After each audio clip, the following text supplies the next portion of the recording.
Hello and welcome back to Pentel Cars, Cornish Car Collectors. Now what have I got for you today? Well, it's this, a Jaguar X-Type Estate, but this is no normal Jaguar X-Type Estate. This is the Sovereign, the very top of the range X-Type that was available. Isn't it pretty? Now in fact, I only picked this car up a couple of hours ago, having bought it back because I'm no stranger to this car. In fact, I owned it originally around 18 months ago. I bought it and we used it a little bit. In fact, we used it to drive from here in Cornwall all the way up to the Midlands to collect loads of parts off a scrapped Rover 25 GTI that I'd bought. This car took all the parts, seats, wheels, all of the trim parts into this, and we drove it back. It drove brilliantly. In fact, all those parts are now here stored in the barn, ready to restore my own Rover 25 GTI. I'll put a photograph of that up around here right now. Anyway, back to this. So 18 months ago we had this Jaguar, and it was around then that a good friend of mine came to me and asked me if I had a large, fairly economical, bit prestigious car that he could buy to replace his Mercedes. And I had just the thing. I had this. So he bought it. He's been driving it around for around 18 months. He's put about 12,000 miles on the car and he's really enjoyed it. But he's just got a new company car. So he asked me if I'd take it back and if I'd sell it for him. Well, I like cars. I like selling cars, so I said of course I would, and here it is. In fact, here's a photograph of Orla, his daughter, earlier on today as we collected it, saying goodbye to Nugget, their gold Jaguar X-Type Estate earlier on today.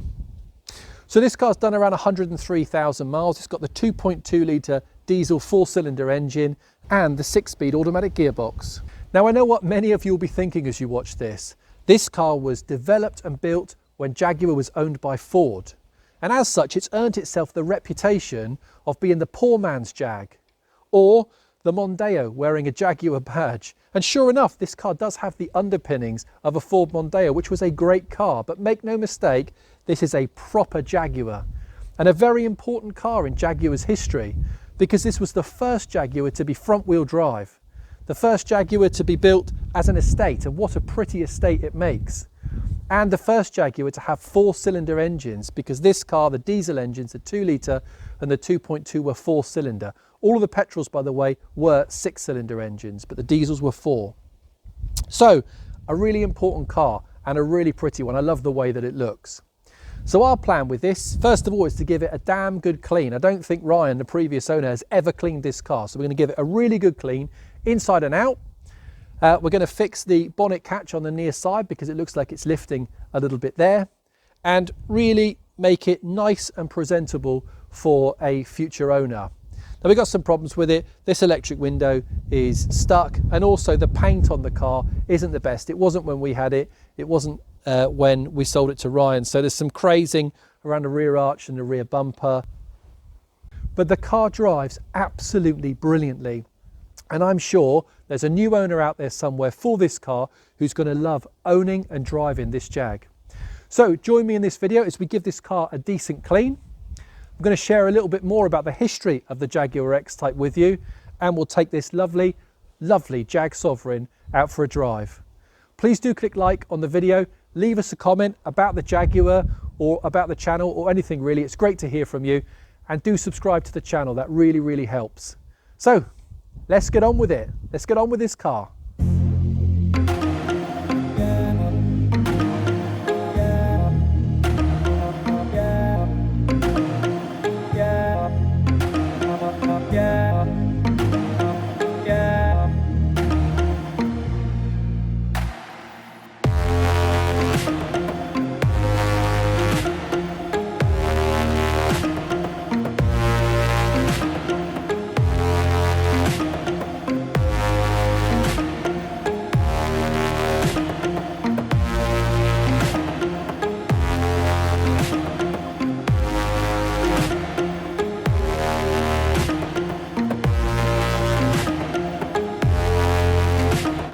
The car cleaned up really well, and just look at the interior, really stylish. And I just love the black leather with the white piping. I also managed to fix the bonnet catch. It just needed a bit of freeing up, and it's really sorted out the appearance of the front end of the car. The X-Type, or X400, was Jaguar's long-awaited return to the compact executive market. Sold in all-wheel drive and front-wheel drive form, in both saloon and estate, and sold between 2001 and 2011.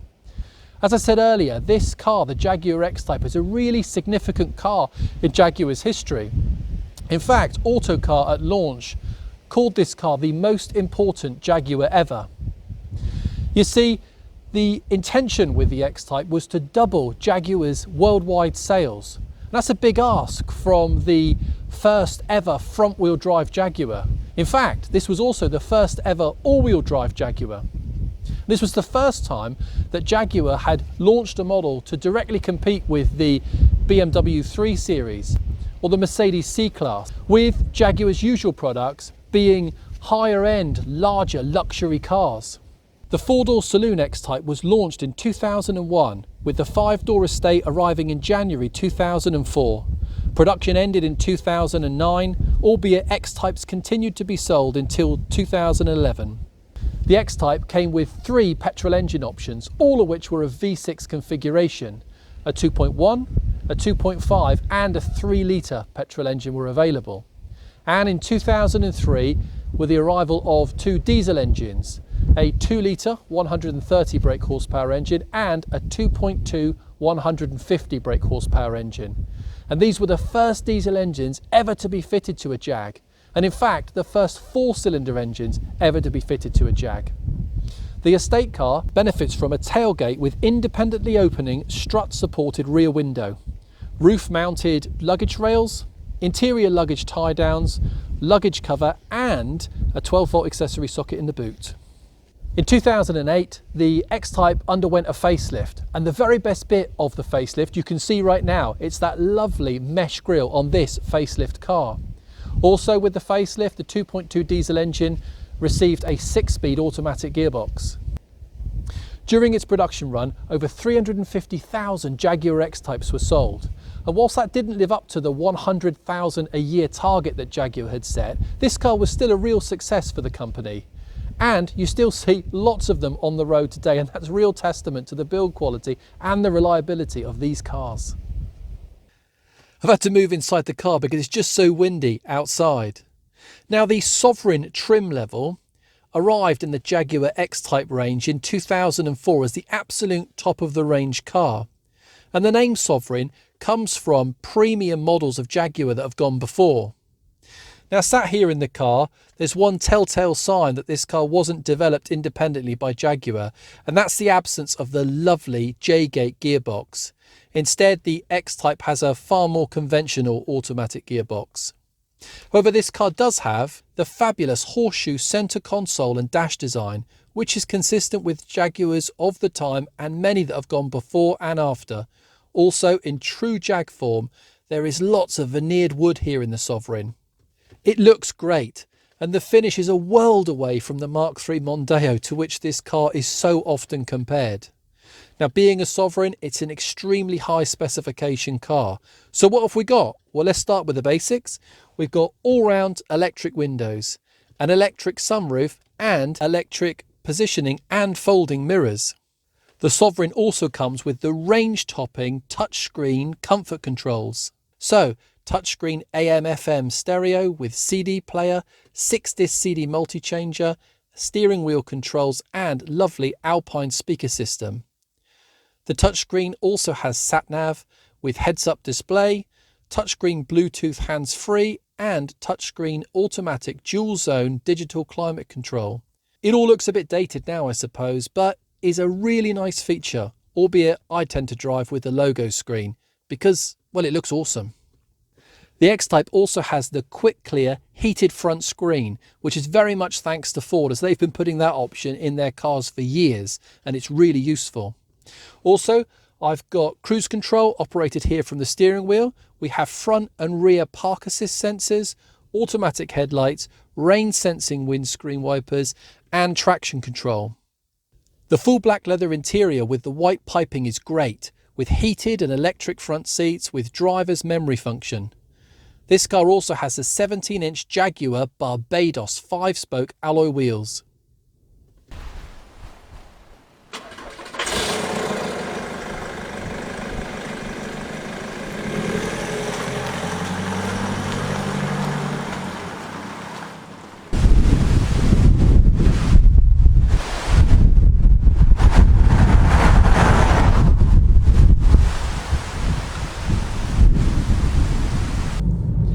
So as I drive the Jaguar X-Type, I've noticed that the trip computer on the car is exactly the same as my Mark II Ford Focus ST. So there's another of Ford's influences. But having said that, this really is a Jaguar.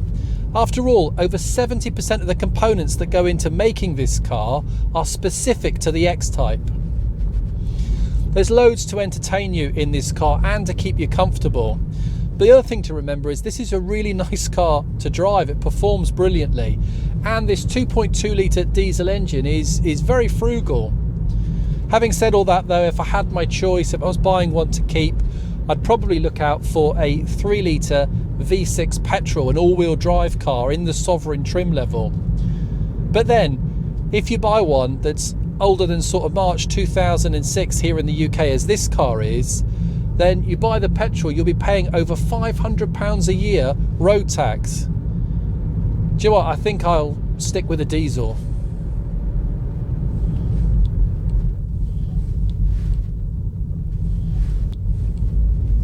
Now, it's due to modern safety regulations, in particular the safety of pedestrians, that Jaguar no longer put their lovely bonnet ornament routinely on their cars. In fact, all X-Types were sold as standard without that bonnet ornament, with a flat kind of Jaguar badge. But if a customer is particularly insistent, then Jaguar will fit one as an optional extra. But just like on this car, it is a modified bonnet ornament that actually swivels in the event of an impact to protect the pedestrian. But it is lovely sat here in the car looking out over that beautiful sculpted bonnet at that cat that's pouncing and leading the way. And you know, that special feeling really is extended to the interiors and surrounded by all this lovely wood with these really nice black leather and white piped seats. It really is the best trim level for this car. Certainly is a special feeling driving this Jaguar. Now I know there'll be many old school kind of Jaguar purists out there who'll continue to turn their nose up at this car. But it is a brilliant car, one that drives great and is a Jaguar. And I, for one, am certainly enjoying driving this Jaguar Sovereign today. The X-Type Jaguar is something of a bargain when it comes to luxury motoring. You can buy a rough but drivable example for well under £1,000, albeit some of the more desirable models such as the Spirit Special Edition and the range-topping Sovereign are starting to command sort of stronger money. In fact, I recently had a look and saw a couple of Sovereigns, particularly in estate form, making around sort of £5,000. But that's still a lot of car for the money, and they really are the high quality, low mileage examples that are out there. Elegantly proportioned with its dual headlights and sculpted bonnet, the X-Type really is more reminiscent to the XJ series than the S-Type stablemate. If the heritage and the looks aren't enough to convince you to buy a Jaguar X-Type, then the way that it drives really will. Okay, so it doesn't have the waft of the big Jaguars, but it performs brilliantly and is a really bloody nice place to cover lots of miles. This really is amongst the best in class. And anyway, who'd want to drive a BMW or an Audi or a Mercedes when you can drive a Jag? I really hope you've enjoyed taking a look around this compact Jaguar with me as much as I've enjoyed driving it again and sharing it with you. It's time for this car now to go and find a new owner, and whoever that may be, I'm certain they'll be very happy driving this Jaguar X-Type Sovereign. In fact, I'm really sad to see it go, and if I didn't drive my Rover 75 Tourer as a daily, I'd probably consider keeping this myself. It really is that nice. Thank you so much for watching. Don't forget to hit like. Do let me know what you think in the comments below. And don't forget to subscribe to the channel. We've got lots more to come. For now though, thank you once again, and I'll see you again soon. Bye for now. Bye-bye.